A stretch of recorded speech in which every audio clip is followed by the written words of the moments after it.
Welcome to Time Travel 10 and a look at the first ever runs by American dragsters on British soil. Alan Tiley worked for Allards in the 50s and early 60s when Sidney Allard first had the idea of building an American style dragster. Fortunately, he had a cine camera and managed to record on film the historic events that happened in 1963, 64 and 65.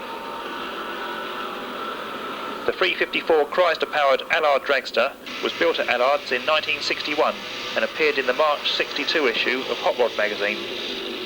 A young American warehouse man from Las Vegas with the unlikely name of Dante Deuce saw the article and in 1963 telephoned Sidney Allard in London and challenged him to a match race in England.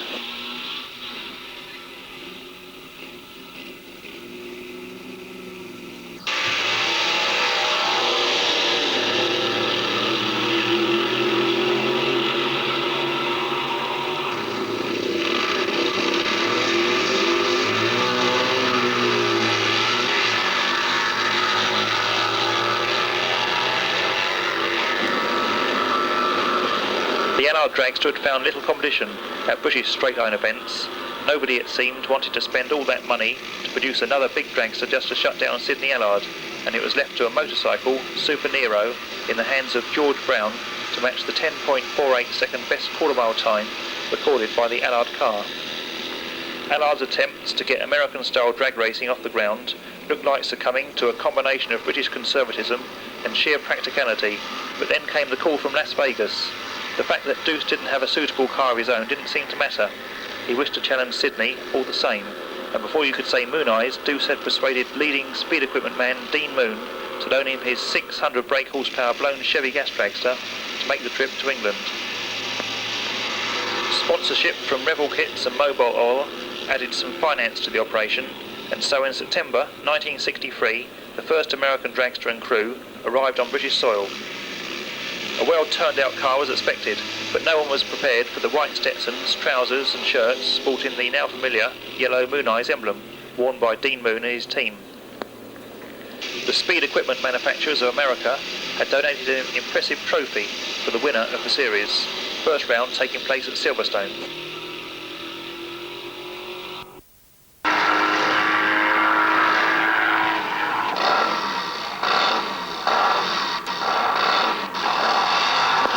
George Brown blasts off the line on a 10-second run.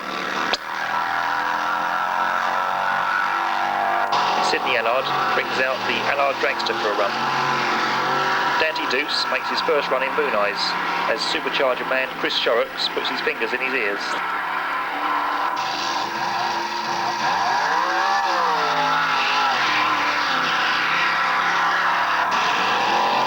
Alan Herridge and Tony Densham came along to join in the fun.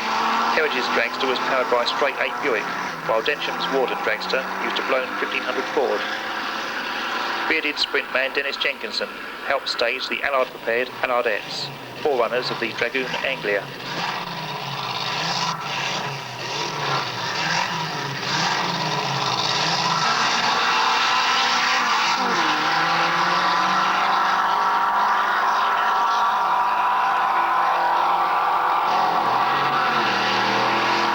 First match-up between Allard and Mooneyes, Deuce wins with a good hole shot as Allard wastes time getting off the line.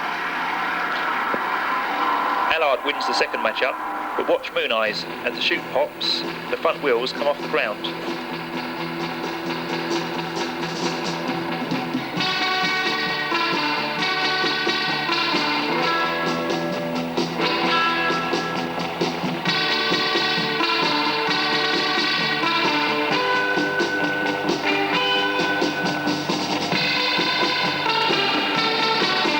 Super Nero was basically a supercharged 1000cc Vincent. It had been developed over the years by George Brown and was now the fastest accelerating bike in the world. Bob and Roy Phelps ran fiberglass repairs, making lightweight body panels for cars. A decent car was required to push start the Mooneyes dragster, and being the proud owners of a customised Plymouth pickup, they were roped in to do the honours, and so started their involvement in drag racing. The Mooneyes dragster was bogging off the line, and Dean Moon decided to put more air in the tyres. As there wasn't an air pump at Silverstone, Roy Phelps was sent to the nearest garage with the Mooneyes wheels to to get the tyres pumped up. The garage attendant told him not to bother, as the tyres were worn out. Not many people had seen slicks in 1963.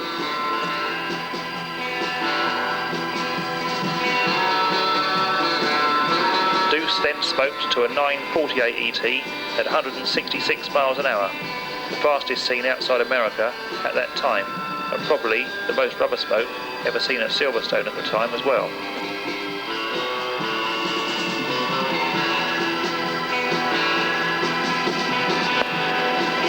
So to Brighton, but not before a bombshell arrived in the person of Mickey Thompson, complete with his Ford-powered nitro-burning dragster, the Harvey Aluminium Special. Thompson and his car helped add impact to the series. The only problem turned out to be his total lack of familiarity with the British scene. On one occasion, in the Stewart's caravan at Brighton, not 48 hours after Thompson's arrival in the UK, the elderly and very senior RAC Stewart was asked to explain to the Americans the traditional method of running at the speed trials, which have been used since the 1900s. Mickey replied, "You're doing it all wrong," and for a few seconds time stood still as silence filled the caravan.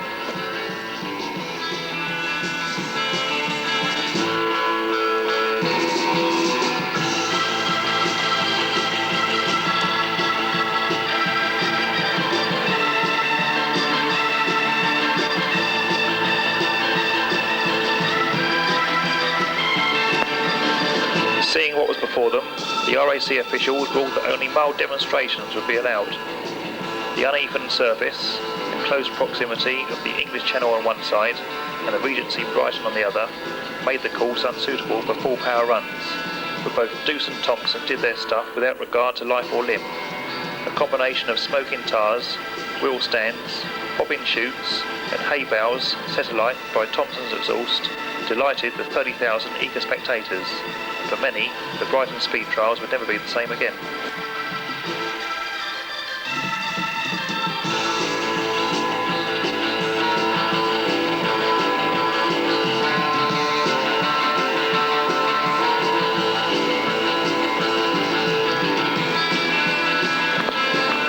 The following Sunday saw the series move up to RAF Debden in Essex.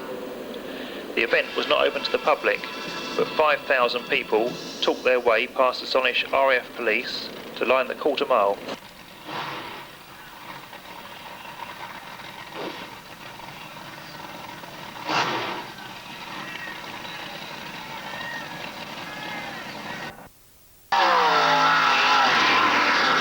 Deuce ran a best of 9.99, not managing to equal his performance at Silverstone.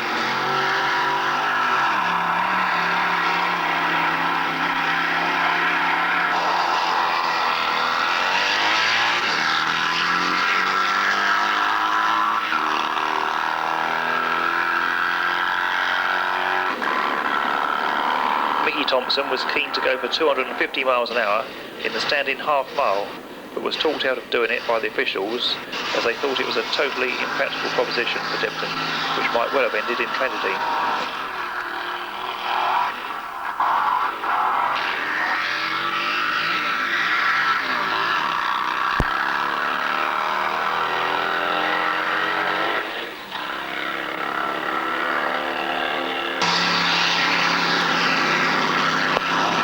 Allard couldn't do better than a 12.85 second run, as a sheared blower drive was slowing the car down.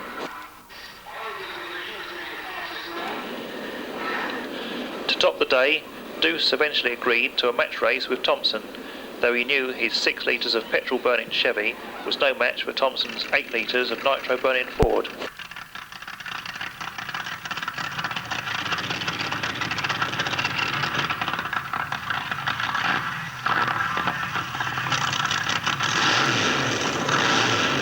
Moon came out to wave the flags, and Deuce got a slight hole shot, but within the first 100 feet, Thompson had passed him and won by several car lengths.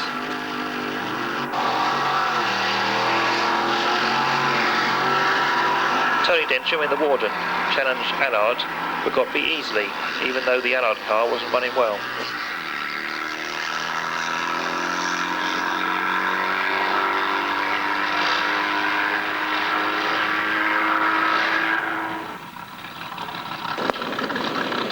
At the end of the day, Thompson got his machine really going with a good dose of nitro to record a fantastic 8.84 at 178 miles an hour for the European record, and he took home the SEMA trophy.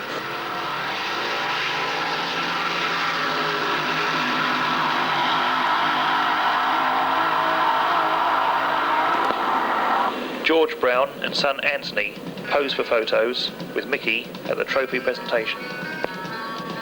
Realising that there was a future for drag racing in England, Sidney Allard pressed on with very ambitious plans for the 1964 season. The British Drag Racing Association was formed, with Sidney Allard as president and Jerry Boughton as secretary, and plans were laid down for the first British International Drag Festival in September. A total of 6 events were held over 3 weekends, starting and finishing at Blackbush.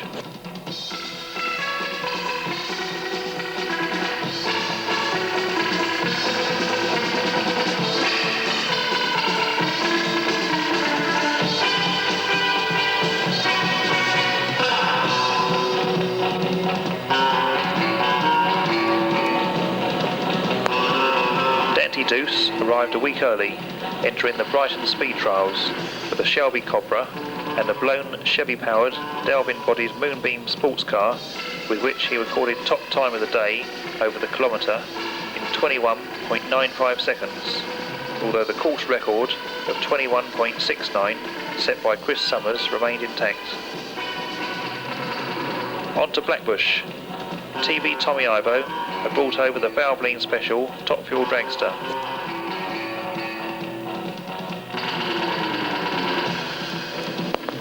Tony Nancy had his radical rear-engine wedge dragster at the festival, powered by a supercharged petrol burn in Plymouth. The beautiful Ivo Row had been painted by George Barris in candy apple red.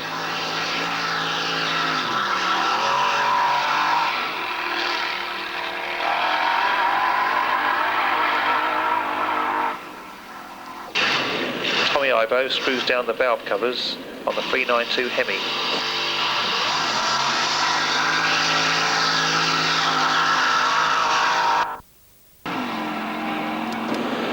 The one American car that stood a chance of being beaten by a British machine was the modern specialist, Porsche-powered dragster of Californian Doug Church, and Alan Allard did just that, driving the blown 1.5 litre Works Allard Dragon.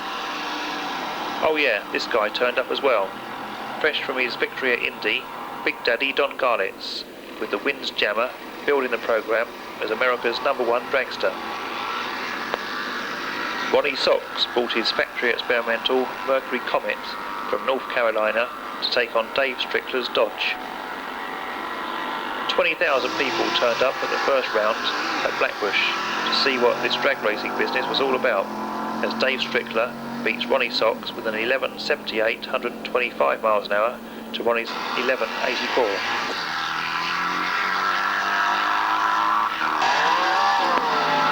Ohio George Montgomery blows everyone's mind with the wild 10.65 at 137 in the Chevy-powered Willis. Bob Keith had his blown Chevy gas dragster Dos Palmas there and ran a 9.45 161 miles an hour. Then Tony Nancy brings out the wedge, and after a good smoky start, gets out of shape at the top end as a whole crankcase leaks engine coolant onto the rear tyres. Everybody was looking forward to the first match-up between the fuelers of Garlitz and Ivo, and they weren't disappointed, as both cars left walls of tar smoke for the full quarter mile. Garlitz winning with an 8.28 191 to Ivo's 8.58 184. At the end of the day, everybody loads up and heads for Silverstone near Wellingborough for the second day's action.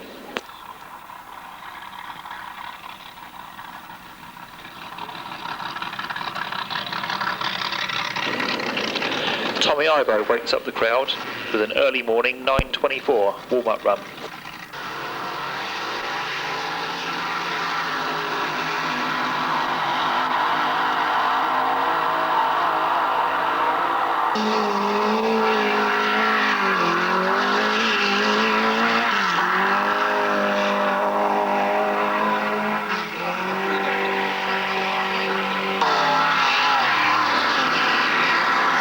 George Montgomery runs another crowd-pleasing 10.67 136 in the world's wildest Willis.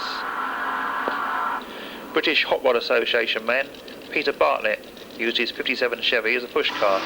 He called the car the Shoving Chevy. Socks turned the tables on Strickler at Chelveston, winning with an 11.80.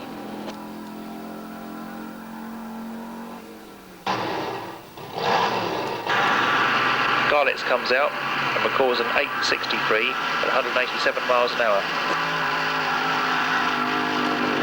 Then Dante Deuce, driving Tony Nancy's 22 Junior gas dragster, veers towards the centre line, smashes into the timing lights and centre marker boards, which the finish line officials had propped up with several car batteries to stop them blowing over in the wind, adding to the severity of the impact.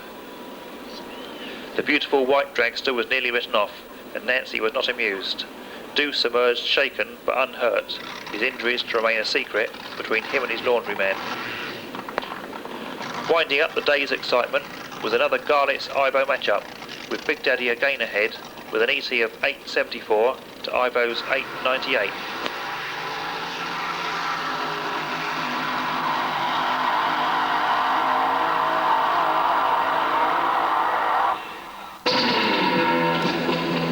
The final round of the series returned to Blackbush, and in the early morning fog, Nancy lights a cigarette as he puts together another engine in the wedge dragster, having already destroyed 3 during the series.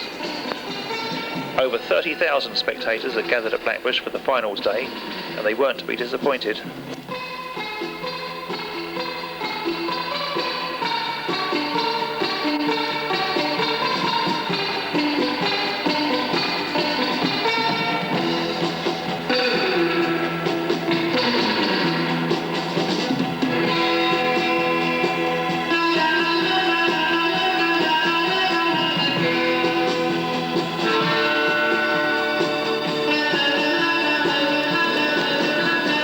Here's a close-up shot of Bob Keith's Dos Palmas Chevy gas dragster.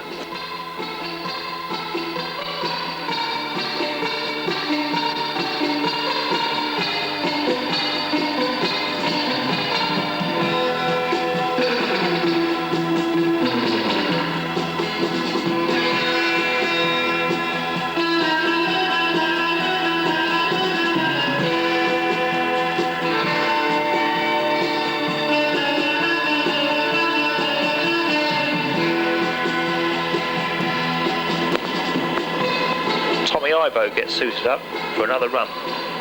In the background, the Allard Chrysler, now driven by Alan Allard, who got it down to a 10.28 during the festival. Ivo was in sparkling form at Blackbush, running at 8.21 at 194 miles an hour.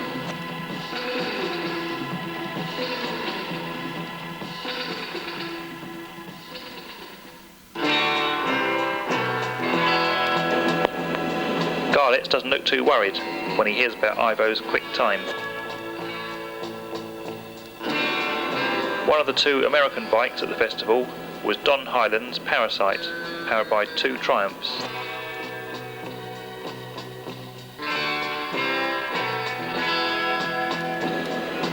The Dragway Special used a Volkswagen engine, and the rider sat behind the rear wheel.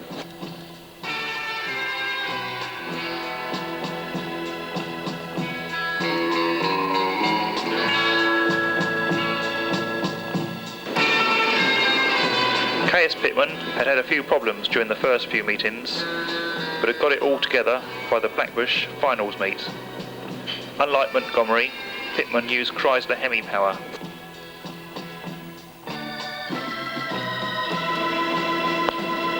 Nancy had his engine together again and beat Bob Keith in a match race, but blew up another motor in the process.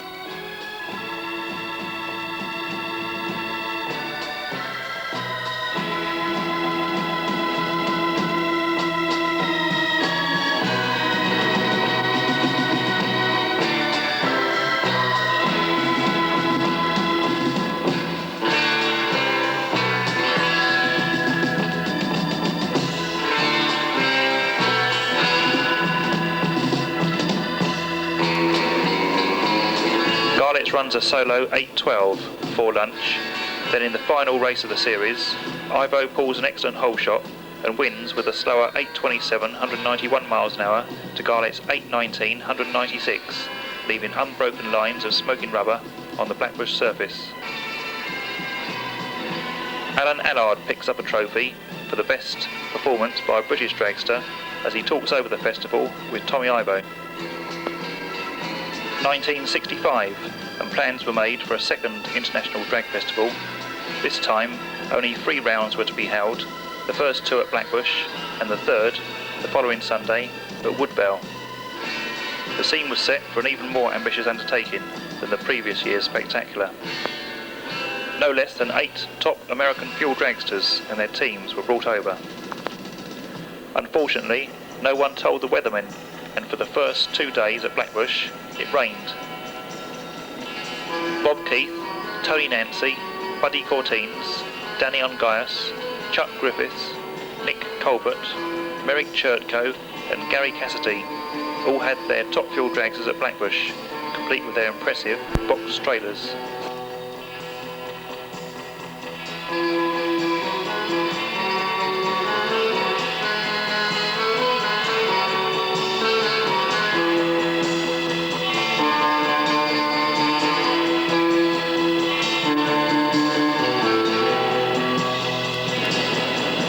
This is the blown Vincent engine sidecar outfit, Methanon, of one-legged sprint veteran Maurice Brearley.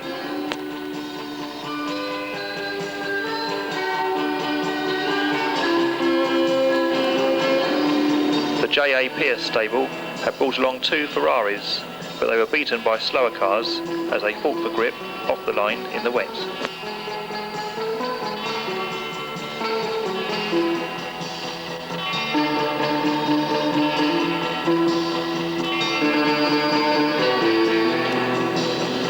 Buddy Courtines brings out the Garlett's-built car Troublemaker. He became the first car in England to run 200 miles an hour at Woodvale the following Sunday, and he also won the Top Fuel Eliminator there.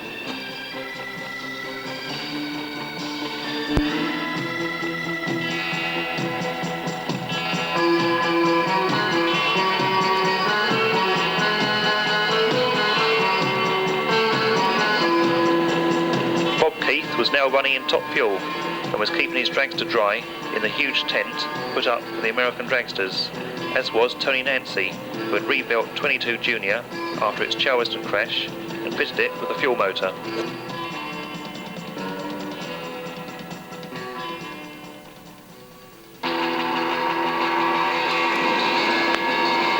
Chuck Griffith fires up the immaculate candy apple painted Starlight 3 in the pits, fortunately not running over any spectators. The new Moon Equipment entry was called Moonshot and piloted by Merrick Churtko. By mid-afternoon on Saturday, there was talk by one of the organisers that if the American cars didn't run, the spectators would tear the place apart, and a temporary improvement in the weather provided an opportunity for the cars to make solo runs.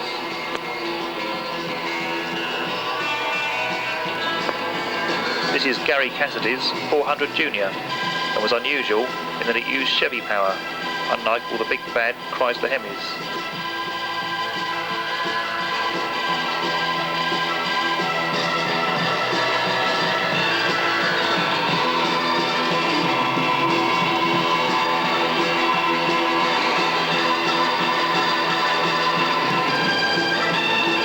Gary Cassidy managed to brave 9.41 at 150 miles an hour, splashing through the puddles at the top end.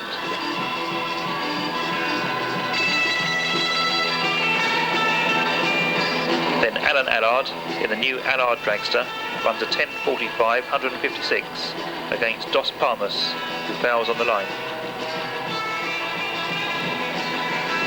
Nick Colbert received a standing ovation after recording 177 miles an hour in 9.14 seconds. Then Alan Allard beats Peter Meldrum's Lotus with a 10.61, 147 to a 12.64, 114. Despite a successful meeting at Woodvale, which saw Britain's first 200 mile an hour runs and a 9.30, 160 from the new Allard dragster, the bad weather at Blackbush meant total expenditure had exceeded income, and so Drag Festivals Limited, formed to handle the promotion, was wound up. Sadly, Sidney Allard died on the 12th of April 1966, but his efforts to get drag racing started in this country and the work he put into the two drag festivals had served to bring drag racing to England. His endeavours were carried on by others, and a permanent drag strip was established in this country in 1966 as Poddington Airfield became Santipod Raceway. The Allard Chrysler was retired after the 64 drag festivals and ended up at Bewley Motor Museum, where it remains today in excellent original condition. The second Allard Chrysler dragster was not raced after 1965. Instead, Alan Allard took it to the records meet at Alvington in 1966 and ran a two-way average of 9.336 seconds to establish a world record for the standing quarter mile. Clive Skilton brought a half share in the car in 68 and ran it that year before purchasing the car outright in 69, renaming it Revolution, the first in a series of Revolution dragsters.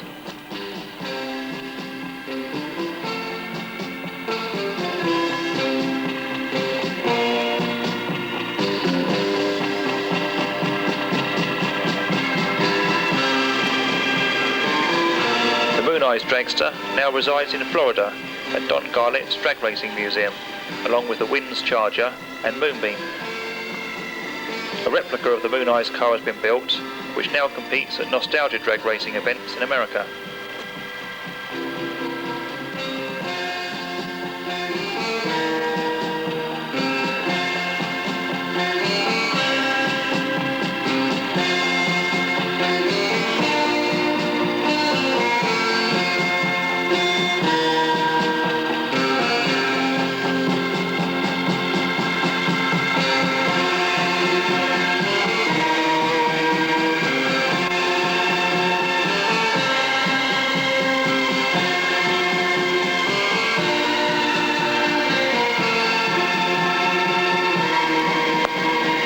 Thompson left the Harvey Aluminium Special in England in 1963. It was put into storage and later appeared at the 64 Racing Car Show. Mickey was to have returned for the drag festivals to drive the car, but didn't arrive. The car began to deteriorate as it was moved from lock-up to lock-up, and in 1965 Mickey Thompson announced he wanted to sell the car for £900. It was bought by National Dragways, who with Amberco Engineering freshened the car up, repainted it gold and named it the Golden Hind. Tony Densham drove it at the last few meetings of 1966 at Santipod, and during the winter it was pulled apart. Roy Phelps rebuilt and lengthened the chassis. The hairpin radius rods went in favour of a more modern 4-bar setup, and the weed burner headers were replaced by Zoomies. Bob Phelps built a beautiful new full-length fiberglass body with upswept tail to house the drag chute. In 1967, Commuter was born, and it ran until 1974. It has recently been totally restored by Anthony Billington and reappeared at Santipod in 1996.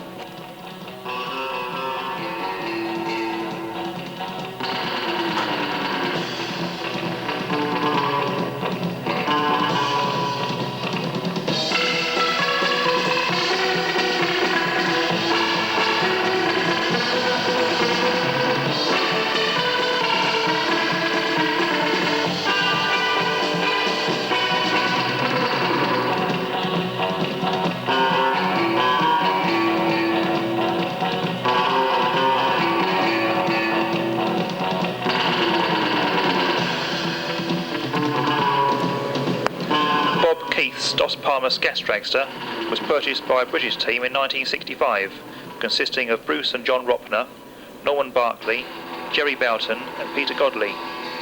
They raced it for just 1 year, and it wasn't until 1970 that the car reappeared at the drags, this time in the hands of US serviceman Wild Bill Weishout. He renamed it as Mooneyes, put some nitro in the tank and ran some low 8s before taking the car back to the States at the end of 1971.